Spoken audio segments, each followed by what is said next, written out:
6 lába van, és mégsem botlik meg. Mi az? Hát a hangya. Mi mindenütt ott vagyunk, mindent látunk, hallunk, épp ezért mindent tudunk a természetről. Az embert is behatóan tanulmányoznánk, de sajnos az ilyesmit a kétlábúak nehezen tudjuk. Itt az ideje, hogy megosszuk veletek azt a rengeteg tudást, amit a hangyabolyban évmilliók alatt felhalmoztunk.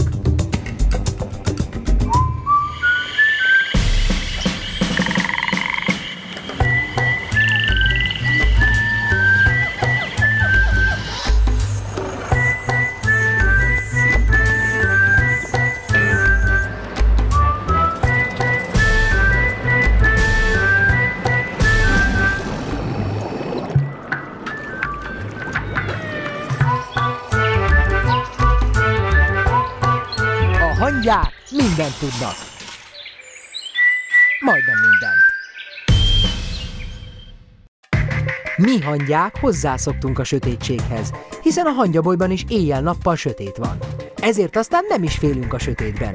Igaz, világosban sem. Ám ezzel nem minden állat van így. Az éjszaka sötétje egyes lények számára a rettegés óráit, másoknak a rejtőzést és a biztonságot, a pihenést vagy épp a munkaidőt, a vadászat vagy a táplálkozás idejét jelenti. A sötétség és a veszély csak ugyan rokon fogalmak? A sötétség leple valóban jótékony? Nem sokára megtudjuk. Sötét alakok. Délnyugat-Afrika száraz, bozótos szavannái sok nagy testű növényevőt tartanak el, és még több olyan apró lényt, mint amilyenek mi, hangyák is vagyunk. A forró nappalokat a keskeny szájú orrszarvú a bozót árnyékában vészeli át, és csak alkonyatkor meri megközelíteni a mesterséges itató helyet. Látása nagyon gyenge, sötétben különösen. Hallása és szaglása azonban rendkívüli, ám a szomjúság még az embertől való félelmét is legyőzi. Ezt az ősidőkből itt maradt jámbor növényevőt az orrán viselt jellegzetes trófeájáért csak nem kiirtották. A porrá őrölt orrszarvútülöknek ugyanis egyes tudatlan kétlábúak még a 3. évezredben is szerelmi varázserőt tulajdonítanak, és gramját aranyárban mérik. Persze mindenről a tülök tulajdonosának fogalma sincs. Ő csupán a szomját szeretné csillapítani. Amikor mi hangyák aludni térünk, ez a karcsú, alig félméteres pettyes ragadozó akkor indul szokásos erdei cserkészésére. A cibet macskafélék családjába tartozó petymeg apró rágcsálók, madarak és madártojások után kutat. Vadász területét minden éjjel végigjárja. Csaknem 15 alfaja Afrikában, az erdős szavannákon, Európában, a mediterrán erdőkben él, ám éjszaka aktív állat lévén ritkán kerül a szemünk elé. Az emberrel kölcsönös jó viszonyban áll, könnyen szelídíthető, sok helyütt nem kívánt házi rágcsálók írtására tartják. A vadon élő petymeg könnyen megbarátkozik az emberi környezettel, akárcsak mi, hangyák. A sötétség leple alatt a legnagyobb szárazföldi emlős magabiztos léptekkel vonul az itatóhoz.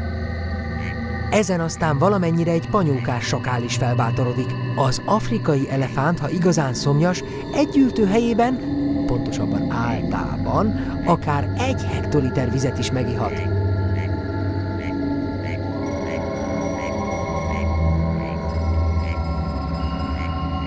A furcsa technikáját elnézve, mindezt persze több részletben.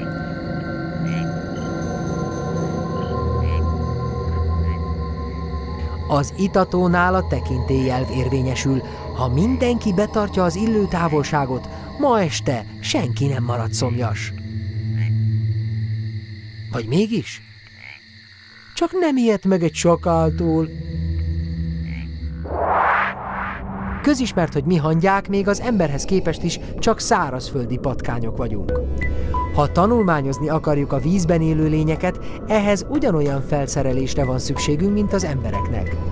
Minél mélyebbre jutunk, annál kevesebb a fény. Itt a sötétség világában érzi igazán jól magát a tintahal. Ezt a mintegy 20 centis lábas fejűt a tenger kaméleonjának is nevezik. No persze nem azért kapta ezt a nevet, mert legyeket eszik, itt ugye rendszerint sem legyek, sem hangyák nincsenek, hanem mert a bőrének színét tetszés szerint és nagyon gyorsan képes változtatni. Sőt, nem csak a színét, hanem a testhelyzetét is. Fejét 8 rövidebb nyúlvány és 2 fogókar keretezi. Ezekkel vadászik a tengerfenéken kagylókra, rákokra, garnélákra, kisebb polipokra és halakra. A tengeri kígyókat azonban ő sem kedveli. Mindjárt meglátjuk miért. Ha már úgy is elmerültünk a koralltengerben, kutassunk tovább a sötétség lényei után. Ez az ártalmatlannak tűnő csíkos teremtmény a meleg trópusi tengerek korallzátonyainak retteget hüllője. Íme a veszedelmes mérgű, sárga ajkú tengeri kígyó. A korallsziklák között kutat puha testűek, garnélarákok, fiatal tintahalak vagy ikrák után. A tengeri kígyók eredetileg szárazföldi hüllők voltak, és evolúciójuk során alkalmazkodtak a vízi életmódhoz. Evező farkuknak köszönhetően kiválóan úsznak és merülnek, ám a víz alatt nem képesek lélegezni, ezért időnként fel kell emelkedniük a felszínre. Akárcsak nekünk, búvároknak. Vigyázat, csípős tengeri lények! Az Ausztrália északkeleti partvidékén megmártózni vágyóknak figyelmeztető táblákat illik komolyan venni. Még nekünk, hangyáknak is. Búvár legyen a talpán, pontosabban a béka talpán, aki a tápanyagdús tengervízben elsőnek veszi észre a világ legrettegettebb tengeri lényét. Nem, ő nem a nagy fehér cápa, annál sokkal veszedelmesebb. És noha első pillantásra ez nem teljesen egyértelmű, nem is egy másik bolygóról érkezett űrlényről van szó. E rejtélyes valami a kockamedúza, az állatvilág legerősebb mérgű teremtménye. A kockamedúza többnyire kis halakra, rákokra vadászik. Ha hozzáér a testéhez vagy hosszú tapogatóihoz valami, azt azonnal körbefonja. A csalánsejtjeiből kilövelő tüskéivel felsebzi az áldozat bőrét, és azonnal befecskendezi a mérget. A megbénult, elpusztult állatot behúzza a harangja belsejébe és megemészti. Kifejlett példányainak szögletes harangja akár vödörnagyságú is lehet. A medúzának 60, egyenként 4,5 méter hosszúságot is elérő karja van, melyeken mintegy 5 milliárd csalánsejt található. Vigyázat! Csípős lények! Használj ecetet! Tudjátok mit? Mi inkább a parton maradunk, és számba vesszük, mi mindent tudtunk meg az eddig látott sötét alakokról. A félénk, keskenyszájú orrszarvú és a magabiztos afrikai elefánt éjjel jár az itatóhelyre. Az éjszakánként magányosan cserkésző petymeg könnyen alkalmazkodik az ember jelenlétéhez. A tengerek sötét figurái közül a tintahal nem tűnt olyan veszedelmesnek, a sárga ajkú tengeri kígyó és a kockamedúza viszont annál inkább. Úgyhogy most ismét elmerülünk, no nem a tengerben, hanem az éjszakai szavanna világában. Igen, nem tévedés, ez csak ugyanaz, aminek látszik. Kolbászfa. Jó, csak hasonlít a kolbászhoz. Szalámifának is nevezhetjük. Ahhoz, hogy ezek a 6-8 kilóra is megnövő termések létrejöjjenek, ezeket a virágokat kellene beporozni. E bársonyos szirmú, trombita alakú lila virágoknak azonban van egy gyengéjük. Csak sötétben, éjjel nyílnak ki. Ekkor azonban a rovarok, bennünket, hangyákat is beleérte, többnyire alszanak. A beporzást tehát másnak kell elvégeznie. Éjjel a madarak is alszanak. Vajon kit tud odavonzani illatos nektárjával egy csodás virág, hogy megtörténjen a beporzás? Hát persze, a denevéreket. Ez túl gyors volt. Próbáljuk meg lassabban. Sikerült! Jövőre is lesz kolbász. Hogy hol tölti a leopárd a nappal forró óráit? Hát persze, hogy a kolbászfa hűs lombjai között. És honnan indul éjszakai vadászatra? Igen, egy elhagyott termeszdombról, melyet régebben még ízelt lábú rokonaink emeltek. Vajon mire készül a retteget vadász? Mire föl ez a cicomázgatás, bemosakodás vadászat előtt? Ez fölöttébb gyanús, mintha nem is vadászni, hanem randevúra készülne. Ho-ho! Pardon, nem is zavarunk tovább, inkább keresünk egy komolyabb éjszakai vadászt.